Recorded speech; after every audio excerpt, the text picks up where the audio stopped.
আসসালামু আলাইকুম। রায়কা আল হোসেন স্বাগত জানাচ্ছি এনটিভি দুপুরের খবরে। ক্রাউন সিমেন্ট শিরোনাম দেখছিলেন, এবার চলুন পুরো খবরে। ২০২৬ সালে স্বল্পোন্নত দেশের তালিকা থেকে বেরিয়ে যাওয়ার পর রপ্তানি বাণিজ্যে বড় চ্যালেঞ্জের মুখে পড়ার আশঙ্কায় বাংলাদেশ। প্রতিযোগী ভিয়েতনাম ৪০টির বেশি দেশের সঙ্গে মুক্ত বাণিজ্য চুক্তি এফটিএ করলেও বাংলাদেশের সঙ্গে চুক্তি নেই একটি দেশেরও। রপ্তানিকারক ও বিশ্লেষকরা বলছেন, ইউরোপ সহ অন্যান্য দেশের সঙ্গে এফটিএ এর ব্যাপারে সরকার অগ্রসর না হলে নিঃশেষের পথে হাঁটবে দেশের রপ্তানি। সেলিম মালিকের রিপোর্ট। জাতিসংঘের স্বল্পোন্নত দেশ বা এলডিসি ভুক্ত হওয়ায় ইউরোপ সহ বিশ্বের বেশিরভাগ দেশে শুল্ক ও কোটামুক্ত সুবিধায় রপ্তানির সুযোগ পাচ্ছে বাংলাদেশ। তবে অর্থনৈতিকভাবে বেশ শক্তিশালী হওয়ার পাশাপাশি সব শর্ত পূরণ হওয়ায় আগামী ২০২৬ সালের নভেম্বরে চূড়ান্তভাবে এ তালিকা থেকে বাংলাদেশ বের হয়ে যাবে। এলডিসি থেকে বের হয়ে যাওয়ার পর শুল্ক সুবিধা পাওয়া যাবে ২০২৯ সাল পর্যন্ত। এদিকে প্রতিযোগী দেশগুলো প্রস্তুতি নিয়ে বিভিন্ন দেশের সঙ্গে শুল্কমুক্ত বাণিজ্য চুক্তি বা এফটিএ করেছে। এর মধ্যে ভিয়েতনাম চুক্তি করেছে ৪০টির বেশি দেশের সঙ্গে, অথচ বাংলাদেশের অবস্থান একেবারে তলানিতে। আমাদের দেশে আমলাতন্ত্র এটার ফেভারে নয়। আমদানি রপ্তানিতে যত লাইসেন্স, পারমিট, ট্যাক্স, টেরিফ, নন টেরিফ ব্যারিয়ার আছে, এগুলো সবগুলো তুলে দিতে হবে। এগুলো তুলে দেওয়ার প্রাইমারি সমস্যা হচ্ছে যে আমলাতন্ত্রের নিয়ন্ত্রণ থাকে না। ভারতের নিষেধ ছিল, কারণ ভারতের ধারণা ফ্রি ট্রেড এগ্রিমেন্ট করলে বাংলাদেশের মার্কেটে বিদেশি জিনিস ডিউটি ফ্রি ঢুকবে এবং সেগুলি স্মাগল হয়ে ভারতের মার্কেটে ডিস্টার্ব ক্রিয়েট করবে। ব্যবসায়ীরা বলছেন, এখনও কোনো দেশের সঙ্গে পূর্ণাঙ্গ চুক্তি না হওয়া রপ্তানি বাণিজ্যের জন্য অশনির সংকেত। রপ্তানি বাণিজ্যে এটা একটা বড় বাধা সৃষ্টি হবে এই কারণে যে শুধুমাত্র যে আমার যদি ট্যাক্স দিয়ে ঢুকতে হইতো তাহলে আমি ঠিক আছে, আমাদের অ্যাপেল টু অ্যাপেল কম্পিটিশন, কোনো সমস্যা নাই। কিন্তু সমস্যাটা দেখা দিবে যে আমার ট্যাক্স দিয়ে ঢুকতে হবে, কিন্তু আমার প্রতিদ্বন্দ্বী দেশের কোনো ট্যাক্স লাগবে না। মানে আমি একটা ডাবল বিপদের মধ্যে পড়ে গেলাম। জোরালো কূটনৈতিক পদক্ষেপের মাধ্যমে ইউরোপ সহ অন্যান্য দেশের সঙ্গে এফটিএ করতে সরকারকে এগিয়ে আসার পরামর্শ বিশ্লেষকদের। জাপানের সঙ্গে আমাদের যে বাণিজ্য চুক্তি আলোচনা চলছে, এটা যদি সফলভাবে আমরা তুলে আনতে পারি, যদি আমরা এফটিএটা এস্টাবলিশ করতে পারি, এটা একটা ভালো সিগন্যাল হিসেবে কাজ করবে এবং যেটা আমাদেরকে সাহায্য করবে অন্য দেশের আগ্রহটাকে বাড়াতে, যে বাংলাদেশ এফটিএ করার জন্য প্রস্তুত। এছাড়া দেশের রপ্তানি খাতে বিদেশি বিনিয়োগ টানতে ব্যবসার পরিবেশ সহজ করার পাশাপাশি জ্বালানি সরবরাহ নিশ্চিত করার আহ্বান বিশ্লেষক ও ব্যবসায়ীদের। সেলিম মালিক, এনটিভি নিউজ, ঢাকা। বিএনপি স্থায়ী কমিটির সদস্য সালাউদ্দিন আহমেদ বলেছেন, পিআর পদ্ধতি রাষ্ট্রে অস্থিরতা সৃষ্টি করে, গণতন্ত্র প্রতিষ্ঠা হয় না। আজ যারা এই পদ্ধতি নিয়ে কথা বলছে তারা গণতন্ত্র চায় না। নির্বাচন বিলম্বিত হলে পতিত ফ্যাসিস্টদের প্রতিষ্ঠার সুযোগ তৈরি হবে বলেও মন্তব্য করেন তিনি।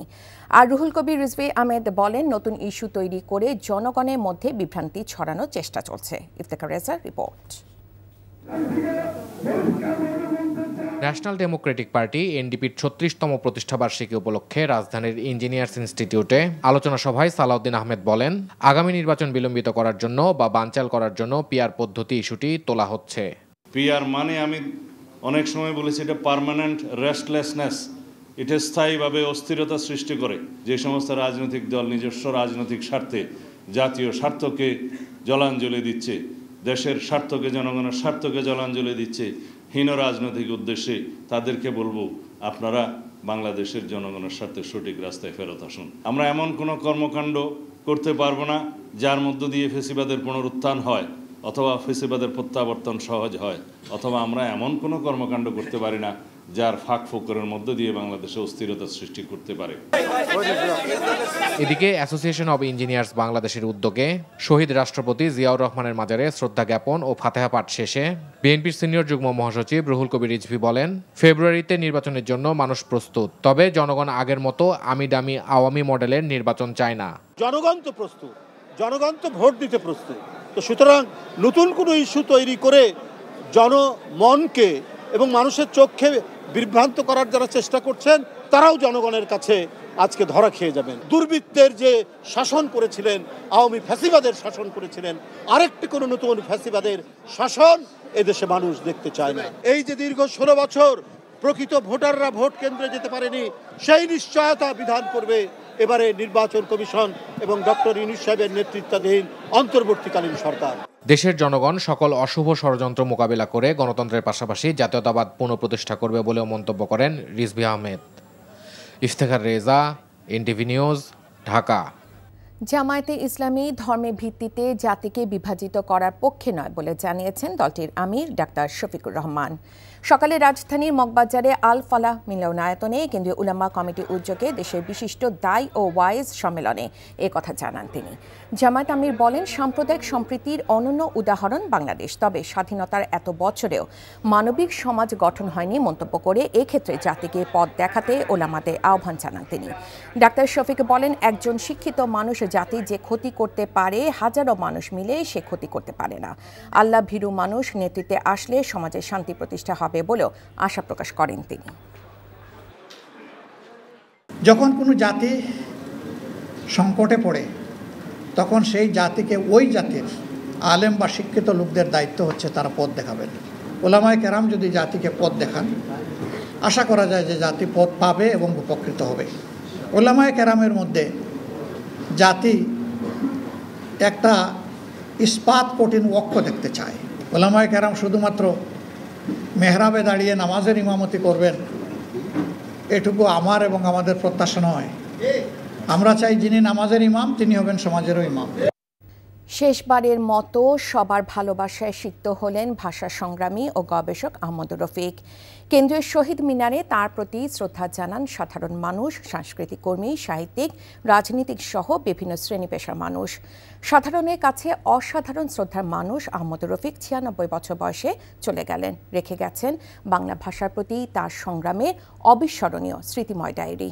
আহমদুর রফিকের শেষ বিদায়ের কথা জানাচ্ছেন সাদরিনা খন্দকার।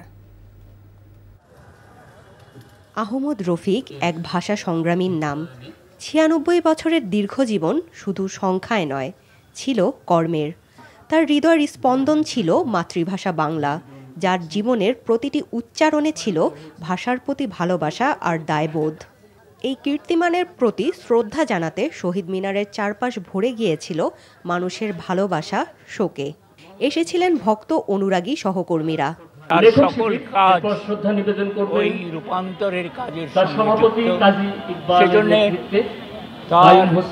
এই যে আছেন বাংলাদেশ লেখক শিবির তার প্রয়াণ সেটা আমাদের জন্য অপূরণীয় ক্ষতি। তার ঐতিহাসিক অবদানকে আমরা স্বীকৃতি দেই, এই জাতি স্বীকৃতি দেয় এবং তার কর্মের মধ্য দিয়ে তিনি জীবিত থাকবেন। আমাদের অনুপ্রাণিত করবেন, সারা জাতি অনুপ্রাণিত করবেন। উনি যে স্বপ্ন দেখেছিলেন সেই স্বপ্ন যেন আমরা পালন করতে পারি, সেই স্বপ্ন নিয়ে আমরা যেন চলতে পারি আর কি, দেশের মানুষের জন্য, দেশের জন্য যে পথ উনি আমাদেরকে বলে গেছেন সেবারে। অন্যের প্রতি বিবেচনার জায়গা আমরা খুব শীঘ্রই এবং সামগ্রিক মুক্তির মধ্যে নিজেকে দেখার মধ্য দিয়ে তার জীবনকে সম্পন্ন করেছেন, সেটা একটা পরবর্তী প্রজন্মের জন্য দৃষ্টান্ত। দলমত নির্বিশেষে তার প্রতি আমাদের শ্রদ্ধা জারি রাখতে হবে।